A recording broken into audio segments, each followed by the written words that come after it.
O Vitor Lupato já me deu um joinha aqui de que o nosso entrevistado está na linha. Então vamos direto para a entrevista, né, Yuri? Sim.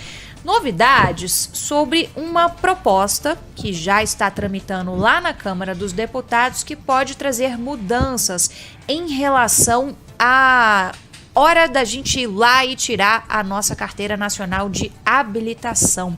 Quem está por trás dessa articulação é o autor do projeto, é o deputado Kim Kataguiri. Oi, deputado, boa noite para o senhor, bem-vindo aqui ao Bastidores do Poder. Boa noite, Yuri, boa noite, Isabel, boa noite a todos os ouvintes. Deputado, na prática, desobriga-se ter uma autoescola nesse processo de tirar a CNH, é isso? Por que o senhor acredita que tem que se tirar a autoescola? Como é que funcionaria? Porque o foco da carteira de habilitação é você garantir que o motorista saiba dirigir, né? O processo pelo qual ele aprende como dirigir, isso deveria estar aberto para diferentes modalidades de mercado e não necessariamente com autoescola num modelo extremamente regulamentado como nós temos hoje, né? Você tem as autoescolas, não são as responsáveis pelo preço, né, do curso da carteira de motorista, mas a regulamentação excessiva. Então, tem a obrigatoriedade de você ter 2 diretores em cada autoescola com ensino superior. Um dono de autoescola estava me dizendo um dia desses. E isso encarece muito o processo e a ideia do projeto é fazer com que diferentes modelos de autoescola possam existir, inclusive com um modelo de instrutor privado, porque o que interessa é saber se no final o candidato a motorista, por assim dizer, conhece as regras de trânsito e sabe dirigir. O como, aí eu acho que é uma questão de mercado. Da mesma maneira como no Enem você concede um diploma de ensino médio para aqueles que tiram uma nota, salvo engano, superior a 600, né, em todas as matérias, o propósito final, né, é saber o conhecimento daquele aluno e não o processo de aprendizagem. Deputado, só uma dúvida, desculpe também interrompê-lo. Tava um barulhinho de vento aqui no microfone, aí não sei se é o seu, se tem algum ventilador próximo, um ar-condicionado, ou até mesmo a janela. Acho que agora o som melhorou, né? Acho que agora sim. Tá calor aí em Brasília, deputado, é isso? Aqui tá sempre quente. Tá sempre quente, né? Pois é. Bom, mas agora aparentemente foi desligado, melhorou, né, Yuri? Diga lá. Bom, deputado, sobre o exame prático de direção, como que isso funcionaria também? O exame ficaria exatamente nos mesmos moldes como ele existe hoje, né? Só que sem a necessidade de você ter as aulas no modelo de autoescola atual. Mas no exame o projeto não apresenta nenhuma mudança. A regulamentação continua sendo do CONTRAN. Agora, se tem uma série de obrigações, um número mínimo de aulas que tem que ser feitas, né? Como assegurar que a formação vai ser adequada? É simplesmente não passando no exame na reta final? Seria isso na avaliação do senhor?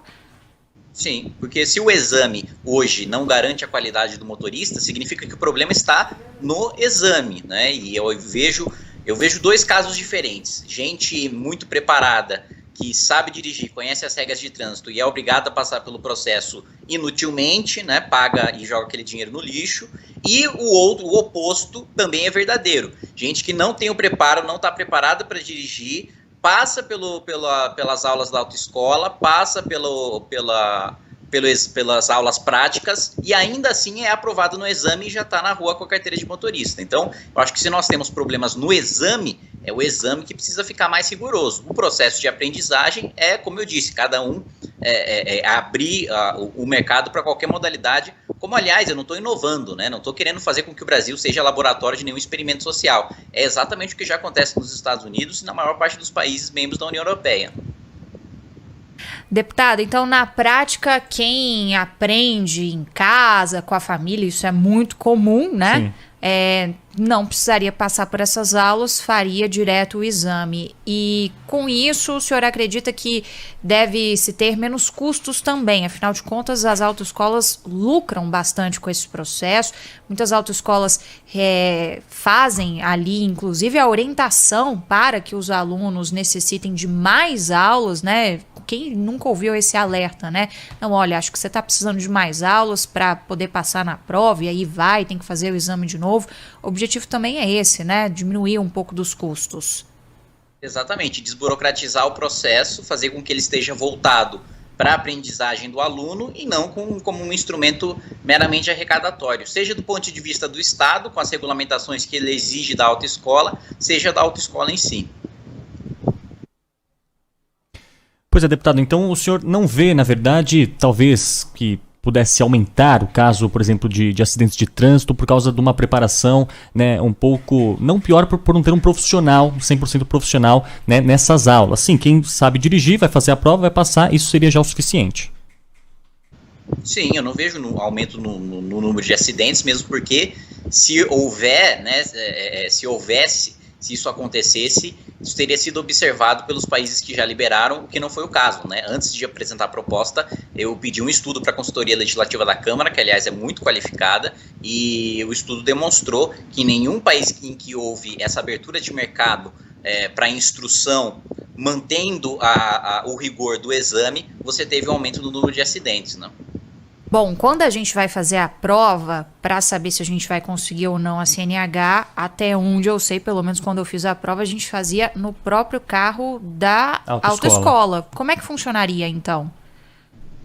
Nesse caso, precisaria ter um registro, né? Isso também seria regulamentado pelo CONTRAN, eu não entro na minúcia no projeto de lei, mas teria de ter um registro do carro que é utilizado para exame e, inclusive, do carro que é utilizado para instrução. Então, se você vai aprender com o seu pai vai precisar ter 5 anos de carteira de motorista, sem ter suspensão, sem ter a cassação da própria carteira, e pedir um registro, né, uma coisa simples, para que o carro esteja identificado como um carro utilizado para ensinar a direção, né?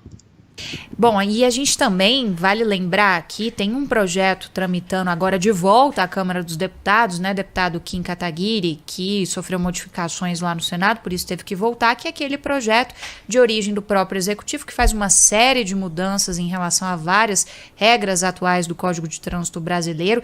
Se tem alguma possibilidade de repente, aproveitar que esse projeto já traz tantas mudanças, uma espécie ali de mini-reforma, né, do CTB, de se incluir também essa questão, o senhor avaliou essa possibilidade? Avalio, inclusive, a possibilidade de apresentar como uma emenda aditiva, né?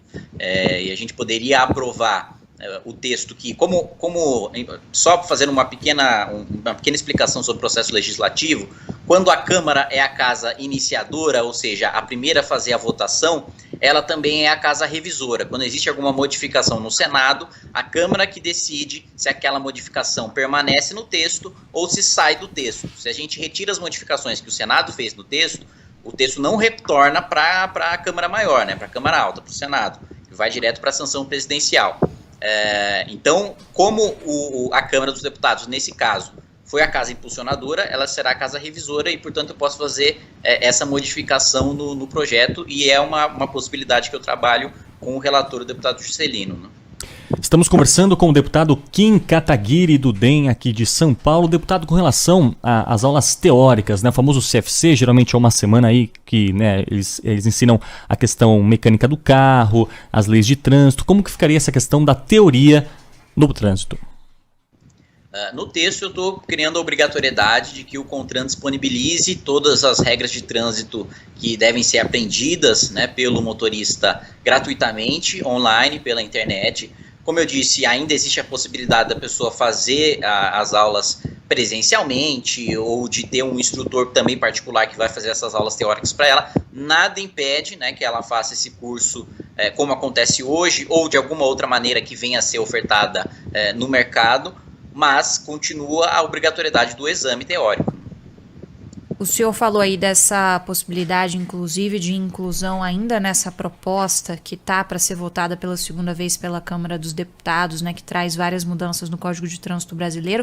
Como é que está o ambiente para isso? Porque é uma mudança significativa, divide opiniões, tem muita gente que é favorável, tem muita gente que é contrária, assim como todo esse projeto, né, deputado, que já sofreu várias mudanças, tinha a questão da cadeirinha, que o governo desobrigava, que depois, na votação ainda na Câmara dos Deputados, foi colocada novamente. São assuntos muito delicados, a gente percebe o quanto isso mexe também com os nossos próprios ouvintes, né? Muita gente que está escutando a gente e dirigindo. Como é que está a articulação? O senhor acha viável ter o apoio da Câmara em relação a essa proposta de incluir já nesse projeto?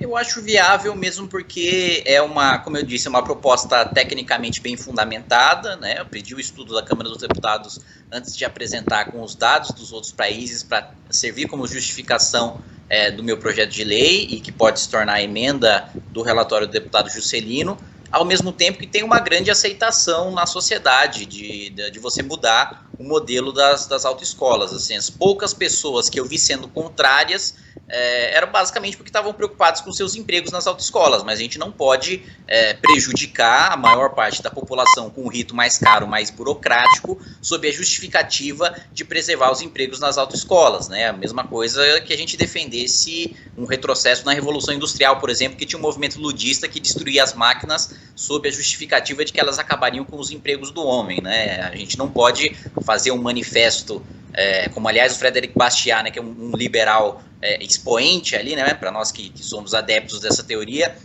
uma das suas parábolas, por assim dizer, era uma história, né, de produtores de vela que faziam uma carta contra a competição predatória de um competidor que fornecia luz o dia todo, gratuitamente, e ainda fornecia calor, que era o sol, né? Então acho que a gente não pode deixar de avançar, né, na desburocratização, na facilitação daquilo que pode ser aberto para o mercado sem ser mantido como reserva, em nome de pequenos grupos que se beneficiam disso, né? Deputado, só mais uma questão, pelo menos de minha parte. Esse projeto ele diz respeito à categoria B, né, que seria do veículo comum de passeio, ou também serviria para motos, caminhões, vans? Seria o mesmo processo de aprendizagem? Serve para carros e para motos, né? Agora, para vans e para caminhões, como ainda não tem, na minha avaliação, vendo o estudo feito pela consultoria da Câmara dos Deputados, né, experiência suficiente envolvendo vans, envolvendo caminhões em outros países, prefiro ser prudente, não utilizar nosso país como laboratório e só aplicar aquilo em que a gente já tem bons exemplos internacionalmente, né? Deputado Kim Kataguiri, do DEM aqui de São Paulo, muito obrigada, autor desse projeto que, portanto, vai facilitar, né, caso seja aprovado, todo esse processo que a gente tem, que realmente é um pouco lento, mas, por outro lado, também é muito necessário, sobretudo para quem precisa aprender direitinho quais são as regras do trânsito. Muito obrigada, deputado, até uma próxima, sucesso aí nas pautas. Imagina, eu que agradeço e fico à disposição aqui para qualquer esclarecimento. Obrigada. Obrigado.